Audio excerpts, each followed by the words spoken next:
Welcome back everyone, my name is Eltimar and we are going to be continuing our Let's Play of Disco Elysium. Water lockout out of order until Wednesday at 7:15 a.m. We are just kind of exploring near the edge of this map, I think. The butter sign is right off for sure. A man on waterlock. Good day to you, officers. A burly man hangs out by the waterlock, carving up a generous serving of salami with an old hunter's knife. His eyes are fixed on a man stranded on the other side of the waterlock, and an enormous billboard that has fallen down into the canal between them. First things first, what are you doing here, man on the waterlock? My friend Barry, the butcher, is stuck on the other side of the waterlock. I'm keeping him company and eating salami. Eating his salami. From the corner of your eye, you see a man in a yellow shirt and grey overalls waving at you from across the canal. He seems disappointed about the wreckage on the waterlock and the salami. The man on the waterlock picks the skin off a slice of salami and takes a sizable bite. Very good stuff. Anything I can do for you, officer? Do you know what caused this wreckage? I point to the smashed billboard in the canal. I wasn't here to witness it, but those look like tire tracks on that sign. Weird, huh? Then again, plenty of daredevil drivers in Revachol. The words daredevil drivers sound ominous to you. Too bad it takes a year and a half to repair anything around here, especially a waterlock. The rest of the coast is closed off until then. Do you know what's further down the coast? Well, there's the fishing village, an abandoned fish market, a bizarro church. Not much use to the congregation, though. There always seems to be something wrong with it. Yeah, not really much else, just bombed out ruins. Could I have some of the salami? Sure thing. He cuts off a slice of salami. It is salty, it is savory, it is chewy. The hangover only makes the salami more tasty. Want some too, officer? He says to the lieutenant. The lieutenant ponders the offer for a moment, then decides to go for it. Why not? He takes a slice of salami from the man and chews it. Right by. Alright, we also have a thing. We finished Lonesome Long Way Home, thought. What does it give us? Here we go. Home awaits. Walk past station 41, through the market, past the Boogie Street spearhead to the other side of the lake. The frozen eye at the center of the district, then past the video rental store on the corner, there at the end of the street lined with pine trees. A small house, no larger than a matchbox. 11 Voyager Road. You no longer live there. Those times are gone, and so are those people. Why did you come here? Why are you still here? What's the dealer? Where's the dealer? You have to get back to work. That's all you have now. Speed gives +1 psi, and we got a learning cap for perception raised to 5. Interesting. Also, we got a skill point. We should really put it into... I think it's endurance. Endurance is the one for the body, right? We should really go try that out. Let's go see. Map. Backyard wall. No, not rhetoric. Where's the body? Endurance. Alright, so we're going to put it into an endurance check. Because we did level up. So, we're going to level up our endurance to level 2. And that's going to be that. Let's go try out... Well, let's quickly grab whatever's here in this empty box. It's a bottle. And we'll see what this little orb is so we can get some more money. Roy's Pawn Shop. Fast cash for faster times. Wait, there's a pawn shop here. Hang on. Our gun might be here. We should probably go check that out. This is the sketchiest looking place I've ever seen in my life. Welcome to the pawn shop, he says. Some kind of machine, an antique cash register? Bust of a woman. The black simply says DEI. In the dark, a film projector is whirring away. Mostly military wear with a few eccentric fashions thrown in. A typical Martinet streetlight sips among assorted floor and table lamps. My gaze run over the streetlight. The light pole has been carefully cut, and the wiring has been redone and attached to a standard indoor plug. The light buzzes faintly but persistently. This would make quite a statement in your living room. Is that a streetlight? Yes, officer. As you can see, it's in perfect working order. His manner is casual, but his speech is careful, measured. He wants you to know he has nothing to hide. Where'd you get this? It was brought to me to be altered. He leans in so the pawnbroker wouldn't hear him. We're not here to investigate the theft of city property. He studies the light, then adds, you have to admit it's rather clever what he's done with it. How much for the streetlight? 700 real, a bargain, I dare say. Are you out of your mind? There's one just like that on every corner. He rests his elbows on the counter and brings his face closer to the glass. The light has undergone 3 transformations, and every transformation, large or small, has a price tag. What do you mean transformations? He throws you a look of weary patience. Well, there are the costs of removal and rewiring, but the most important transformation is the light's placement among ordinary indoor fixtures, which has adjusted its morphological field. The light has become suitable for use inside the home just a few days ago. Okay, that checks out. Well, I'm not gonna buy a 700 streetlight. Mostly because I only have $18. Let's continue to look around a little bit. Also, he's behind like bulletproof glass or something like that. I think next stand you see rows of tiny soldiers, or toy soldiers, guarding the rest of the trinkets displayed on the table. Some on horseback, others in rags, others, yet in bright blue uniforms. All are stern and unyielding in their duty. Try to find something pretty and cool, then use it to win her back. Let's dig up a cool figurine in the box under the table. We have a 97% chance. Why, what's this? A headless man riding a horse? A headless man wearing futuristic tracksuit trousers that say Fallon?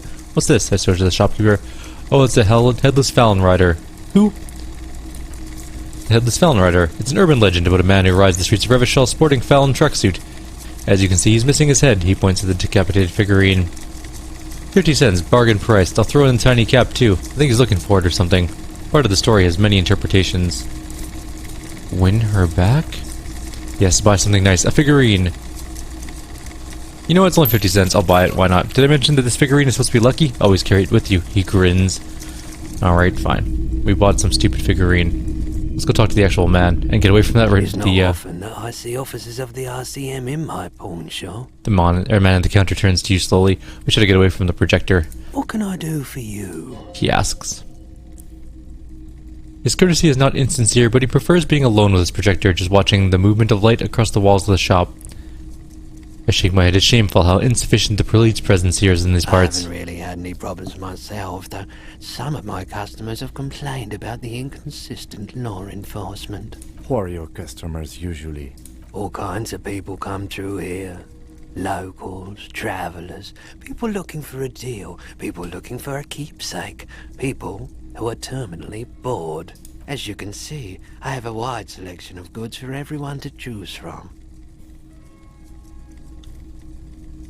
I look around. Typical vacuous consumerist objects. It keeps me entertained. He responds, unimpressed with your critique. Let's try the electrochemistry. Is Roy high, and if yes, what's he on? We failed. Oh, he's definitely high. Whatever it is, you've probably done it, and many other things besides, but you can't cut through the jumble of sensations to get the answer. Looking at his wares, talking to him, that might give you more clues. There's something I might be able to sell. Let's have a look. Let's ask us our pawn menu. What can we pawn off? There used to be tape in this case, but it was destroyed in a fit of rage. Something about the Etenier's smallest church of Saint-Chans must have rubbed someone the wrong way. The label says it was recorded in 43. Let's sell this. Do we need this? Probably not. I might need the card. We don't need the antique rifle. We can sell that for sure. Like, I'm 99% sure we don't need that. Postcard we'll keep for now. The Lieutenant handkerchief we can probably not pawn. We'll keep that for now. I'm not sure about these postcards. Are they just garbage? We can almost sell back the rider for for as much as we bought it. But now we have over enough money to get through the next day, so. Let's sell my clothes. I'm not purchasing any more clothing at the moment. He looks you up and down quickly. Nothing else to sell. You might be able to aid to our investigation. I doubt it, but I can try to answer any questions you may have. Know anything about the recent hanging? I do my best to keep my distance from all manner of butchery. Bad for business, bad for everyone. He doesn't know anything. Well, that's all I got. By the way, do you happen to have any guns like the ones carried by officers of the Citizens Militia? Someone else came here earlier today asking the same question. I promptly sold her the gun you pawned a couple days back. This is a pawn shop, and it did feel as if you'd been here before. Oh god. The lieutenant shifts from one foot to another. Alert. Wait, I sold you my gun? You were adamant about getting rid of it, officer, he states. Said you were undeserving of a service weapon of the Revachol Citizens Militia, and I don't like keeping guns around the shop for long. Off the charts photon emissions, the unhealthy kind. Was the buyer a policeman too? She didn't seem like a policeman, though she kept referring to herself as a pig, which was odd. I found her interest in the gun a bit obsessive, but I was just happy to get rid of it and her. Truth be told, she was terrifying. Right, so let me get this straight. He turns to you. You sold your sidearm, issued by the Citizens Militia, and now the civilian is running around the streets of Martinez with it. Maybe she's a vigilante, wants to prove she can do her job better than we can. It's possible in these parts of town. We ought to find her and discourage her from taking justice into her own hands. He looks around worried. Any idea where I can find the buyer? My apologies, officer, but I have no idea where she was coming from or where she went. A needle in a haystack. There's nothing you can do about it now. You just have to hope Everett isn't lying and the Union can track her down in time. Have any people from Everett Claire's union come in here to track that gun? Maybe. Shady looking guys came in here yesterday looking like they just taken off their Wild Pines overalls. They asked if I have a police weapon to sell. Told them I already sold it. They went their way. It was a trip. But you know, all sorts of people come here asking for all sorts of things. Wait, then it might be true. Everett's claims. Maybe Claire really is tracking down your gun. The lieutenant's eyebrows rise slightly. People are as... well, that's a hard word. Oleginous? As Everett seem like they're lying even when they're being truthful. At least I now know how I lost my sidearm. Let's talk about something else. Of course. That's all I got. Let's, leave, I guess. We sort of know where our gun is. Kinda. We sold it to this guy, and he sold it to some crazy woman. I don't really know any crazy people, though. I mean, aside from the normal. There are lots of crazy people, we just don't know any.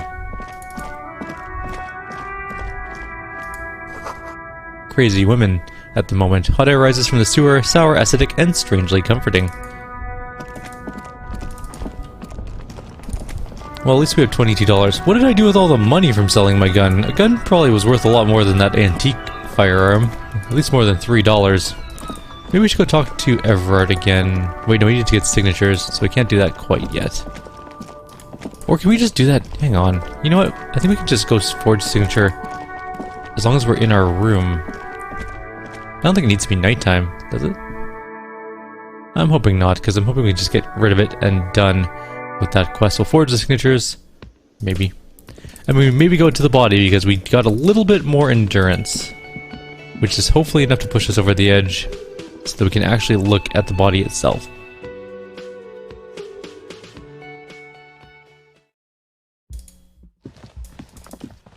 Get into the room. Hey, there's another thing to look at in here. We'll get a little bit more money for this. Kim tries to not look at your broken window, or your broken down bathroom door. Kim also tries not to look at the pile of tape viscera on the carpet, or that weird suitcase on the hat rack, or the potted plant dying in the corner. But it's all just too morbid to ignore.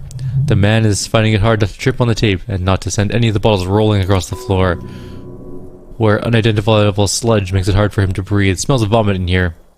I'm sorry for this. No problem, officer. He takes a step towards the door, like he'd like to leave.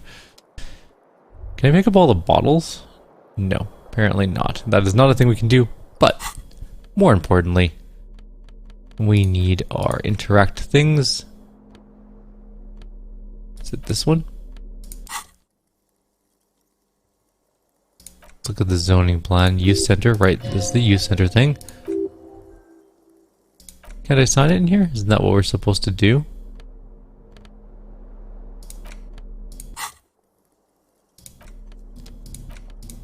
What's this exactly? It's just a racist mug. What's there to read here? Not much. I want to get into that racist mug talk again, but it will not happen. The mug talk is exhausted. It's time to return to work. So we can't actually sign this thing. Alright, well, maybe we actually have to get the legit signatures.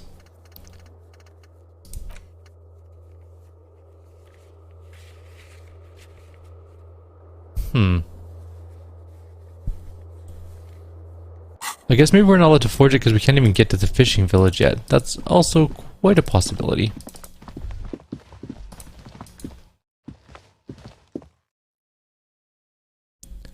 I wonder what else we can do today. Let's go to the body. Let's at least try and get that done.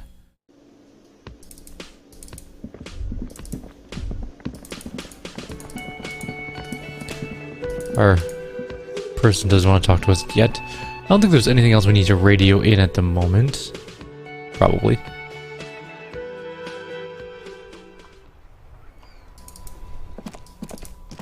Oh, what's this say? Let's get 10 cents. Rue de Saint-Ghislain. Ghislain? Something like that, anyways. Some sort of road. Alright, let's try this one more time. Quick saving, and we are approaching the body. 83% chance. Surely we can do this now. As you breathe in, the odor overcomes you. It's a spell of the mind telling you to run, and your stomach to wring itself empty. With your hands at your sides and your eyes squinting, you stand in it. This delicate machine ready for picking. Instinctively, you crack your fingers. Do they always do that? They do it for 7 days, yes? We're deep in decomposition here. Step closer. The man before you is naked, but for a pair of underpants and enameled boots. His skin is greenish, marbled with decaying veins and blotched by lividity. A fading web of tattoos covers his chest and shoulders. The belt, or the cargo belt used to fasten him to the branch above, appears industrial in strength. Inspect the boots. The material appears to be ceramic. Its clean white stands in stark contrast to the decaying flesh above the knee. The man wore thick polymer socks, probably for padding. A fine array of interlocking plates covers them. Delicate and fragile, they feel alien to the world around you, out of place somehow. These are clearly not boots, they're armor, possibly part of a larger set. These aren't boots, are they? They're armor. Indeed, with his notebook under his arm, the lieutenant crouches to inspect the soles. Technically speaking, these are sabotons, not boots. Oh, the lieutenant uses a pneumatic technique A7. That's not just any notebook, it's a classic. Forget about the notebook, tell me about the armor. It's clearly some manner of super armor, or future armor? Super feature armor? I'm useless. What kind of armor is it exactly? Ceramic plate, zirconium dioxide most likely. This is where the make would be. Where? Under the heel, fair weather. He turns the boot slightly. Fair weather model T500VE. I'm guessing that's vitreous enamel. This is advanced stuff. What happened to the rest of it? Locals probably scavenged it. Would be odd if he had more on after 7 days. We should keep a lookout for these pieces. The armor could yield information. He nods towards Kuno, who's eyeing you suspiciously. This is one thing he might actually know. Maybe he's just wearing these boots and there's no rest of the armor. No, I think he had something precious underneath the clothes. They had to remove the jeans and shirt we found to get it, and that kind of armor is often worn under fabrics. Nice. That makes sense. What if they told him to strip before they hung him to demean him? They usually hang them completely naked for that. La puta madre. The Mazda, the Besmertes, and the like. This one still has his underpants. Freaking talking about underpants. Clearly Kuno would like to interject something here, but there's not enough for him to hold on to. The material looks out of place here. It's expensive. The lieutenant draws a line in the condensation on the ceramic with his index finger. We've requested similar material for our tactical units for years now. The constabulary has deemed it too costly. In that time, we've lost 6 men to semi-automatics. How much are we talking about? For a full set, about 4 years of wages. For the northwest region of Revachol, an officer's yearly income is 5,500 riel, unadjusted for rank. Wait, my yearly pay is 5,500 riel? Not too much, yeah? It's enough. The lieutenant nods, wiping his finger on his sleeve. How could this man afford such expensive hardware? Looks like he worked for a private contractor like Everett told us, wealthy, with state ties. This is way above what we have. Knock off in the boot. A small bell-like sound fills the air, like tapping on the side of a porcelain cup. Sounds fragile. It's anything but. This material is a kinetic redistributor. It spreads kinetic energy horizontally from plate to plate, dissipating it entirely. See? He points to the boots. Faint organic lines cover the plates where they separate into smaller ones. These plates then divide into smaller pieces until there are hundreds of them altogether. Like whorls of a floorboard, the design looks organic, influenced by highly resistant wood materials like lignum vitae and ebony perhaps. What does this remind me of? If trees were made of porcelain, this is what their cross-sections would look like. I run my finger over the lines. The smooth, glossy surface fractures into ever more intricate interconnections. Peeking on the right saboton, where you noticed, the whorls are in the shape of a letter and number. Combinations E50, 100, 1000. Looks like there's a serial number on the right saboton. Good, can you read it to me? He dips the drawing ball point of his pen on the tongue. E50, 100, 1000. We have a make and a number. That's something. We can use the radio mic Kanema when we're done. Either station can chase it for us. I pull the boot off. This feels dangerous, are you sure? Do it. The stench fills your nostrils as you push downwards. An ominous creaking sound comes from above. Stop! The lieutenant's voice is sharp. He looks at you with the boot under your arm. Pig's gonna pull his head off. Brutal. Lieutenant, you seem distressed. Why? You're about to pull off his head. Do it, homo. I'm not a homo. Stop obsessing about your sexuality, officer. You're about to seriously compromise the coroner's case. Indeed, from this angle, it does look like the neck isn't going to take much more. Being dead for a week has all but liquefied his muscles. What are you trying to achieve anyways? Why are you hanging onto that boot? Are we not detectives? There might be clues inside the boot. How many clues do you need? You already found the number. Besides, he taps on the boot. No way you're getting them off. All the organic matter in his body has been flowing down into the boots. They're fused to his feet now. Why do you think the locals haven't scavenged them yet? You're sure there's a way to peel them off. But first the body needs to be down, and second, it would probably be better if the lieutenant wasn't around. Sounds like a plan. The anticipation makes you crack your fingers. Feels nice. Nice and cracky. Okay, got it. Processing will take care of them. With the situation in the morgue, it'll yield nothing. But we must pick our fights. He looks towards the boot. Should we continue? Let's look at the corpse. How about the belt? The hangman's knot is pulled tight by the weight of the corpse below. Yellow, hard-edged polyester cuts into his neck. Above, the sliding buckle ties the belt to the branch. This is a steel-reinforced cargo lashing belt, big brother of the regular cargo belt. It's used for tying cargo under 6-rotor airships. Don't ask me how I know, but this is a lashing belt used for airlift cargo. Airlifting? I thought it was used on lorries for strapping cargo to them. Apparently, this is the reinforced kind for air transport. My brain tells me so. He nods. The local harbor uses 6 rotors to shuffle containers around. I get the sense they used whatever was on hand without paying too much attention to not incriminate themselves. By they, do you mean the Hardy Boys? He nods. Right now, everything seems to fit their confession. They sure wanted him to stay up there. The rope is reinforced with steel wiring. I was afraid it would be. He rises to inspect the noose. Didn't steel wiring parallel strands. This makes getting him down more problematic than I assumed. How'd they even get him up there? A noose is one of those things that's easier to use one way around. He points to the buckle, tying the belt to the branch above. Did they climb up using the kid's ladder? A ladder can't carry a grown man. I didn't see any splintering either, did you? I think they lasted the branch, then pulled on the belt to close the buckle. He makes a pulling motion. Could be. The shape of the branch supports the theory. I back off and look more at the corpse. How about the tattoos? An intricate web of blue lines stretches across the torso, from the right shoulder to the solar plexus. Each time they intersect, a small white scar is formed in their crossing. Hundreds of fading asterisks riddle his skin. Their concentration is highest around his heart. His corpse is marked by stars. What will mine be marked by? Alcohol and heartbreak. Is this a microelectronic system? I have only a cursive knowledge of the science of cybernetics. I would not know if it were, but it's not quite complex enough, is it? It doesn't seem familiar from the insides of any radio computer your mind can imagine. The somewhat organic lines remind you of old filament memory units, but not quite. No, you're nowhere near right. I'm missing something here. So am I. A sudden ringing fills the air as the lieutenant pulls down the zipper of his orange jacket. He wears a wide leather belt around his waist and a gun holster under his arm. He takes a thin piece of milled aluminum from his coat pocket and pulls it open. It sounds like a sword being unsheathed. A small lens appears, some sort of camera. What's that? A Trigat Sunshine Mini. Trigat is the world's leading manufacturer of intercommunication devices, primarily projectors. The camera before you looks familiar somehow. Shit, Kuna, what the fuck is that? An instant color camera. He produces 2 metal-capped ampules and clicks them into place on the side of the apparatus. A thin slot shines there. I have only 2 ampules, so nobody move. I don't want to waste one. He points the camera at the corpse, peering into it. The lens needs adjusting, then... a sound, a shrill flash followed by the breaking of a small ampule of glass. You see streams of color pour onto the thick glossy piece of paper rolling out. On it, a color-perfect copy of the dead man's tattooed chest. In case we need it, the lieutenant says, and shakes the paper, letting it dry in the cold wind. Cool machine.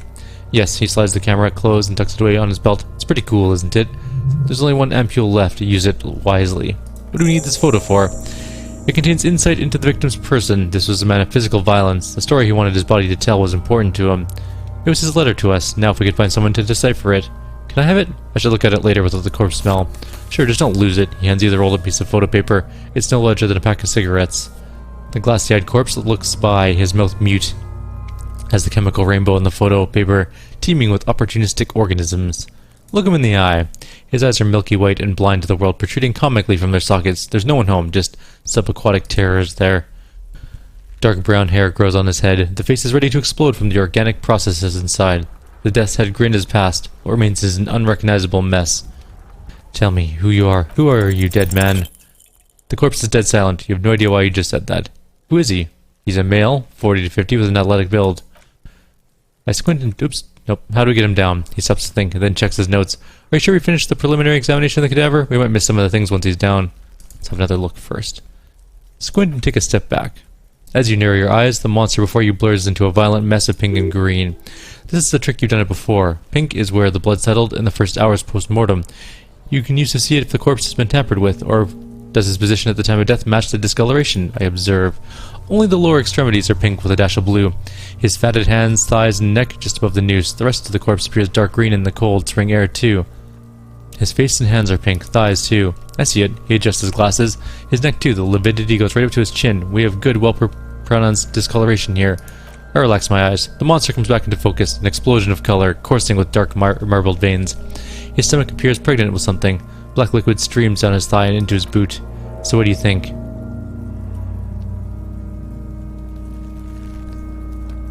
He's beaten up, see the bruises? I do. Most of them are post-mortem, maybe even all of them. The delinquents have made our job harder with their little sport. Stop talking in reals, coin slot! He means you fucked him up. Good, Kuno, the girl yells. Fucked him up brutal-like. I think he was upright after death. His hands, feet, and neck are discolored. Agreed, he points to the belt, especially on the neck. The belt acted like a tourniquet, keeping the blood in his head. The hypostasis supports a hanging. Yep, seems like a lynching to me. Everything here seems to corroborate that assumption, but we should still get him down before assigning a probable cause of death. Something's coming out of him. A pool of blood and feces has eaten into the frozen mud below the man's feet. Purge liquid is dripping into it, drop by drop. The victim appears to have contained no more than half a kilogram of digestion at the time of death. The fuck is he saying? Baggot's talking about shit. Maybe he went to the toilet sometime before death. Maybe. He doesn't really want to dwell on it long. I think he's dead. I agree. His personality is no longer a part of this world. Totally dead.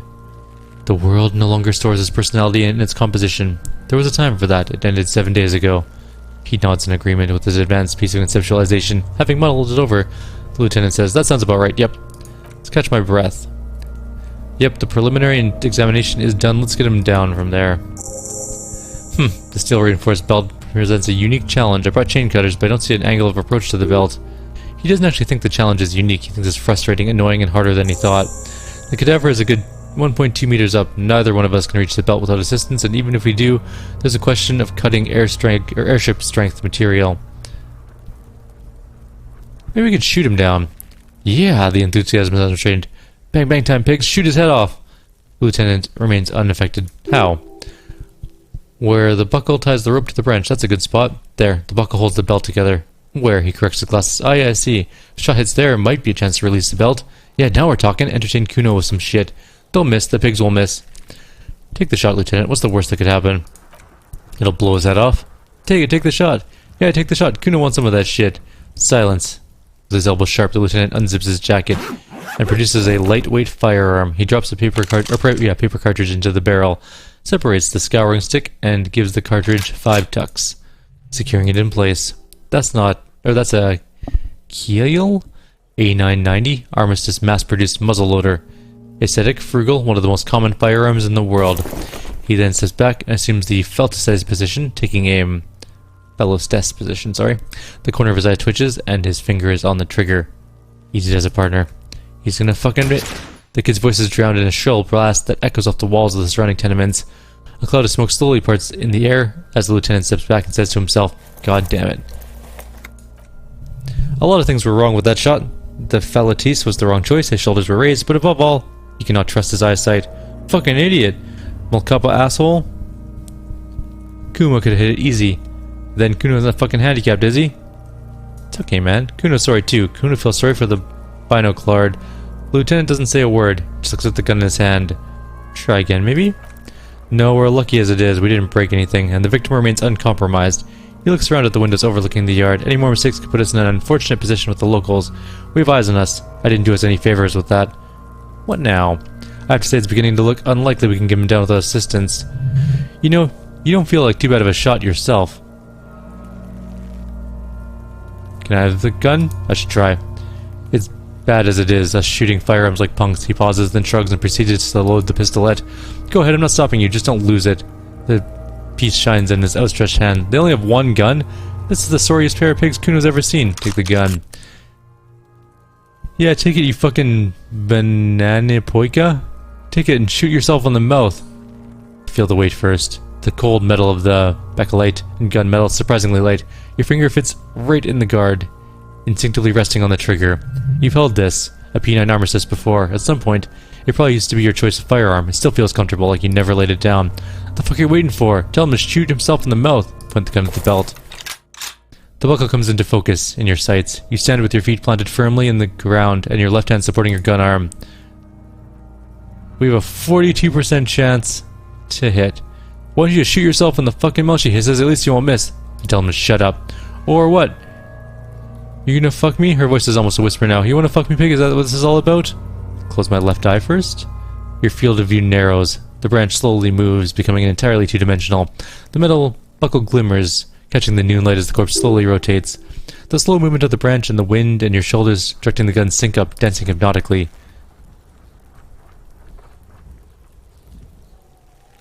Yeah, we'll try it, why not?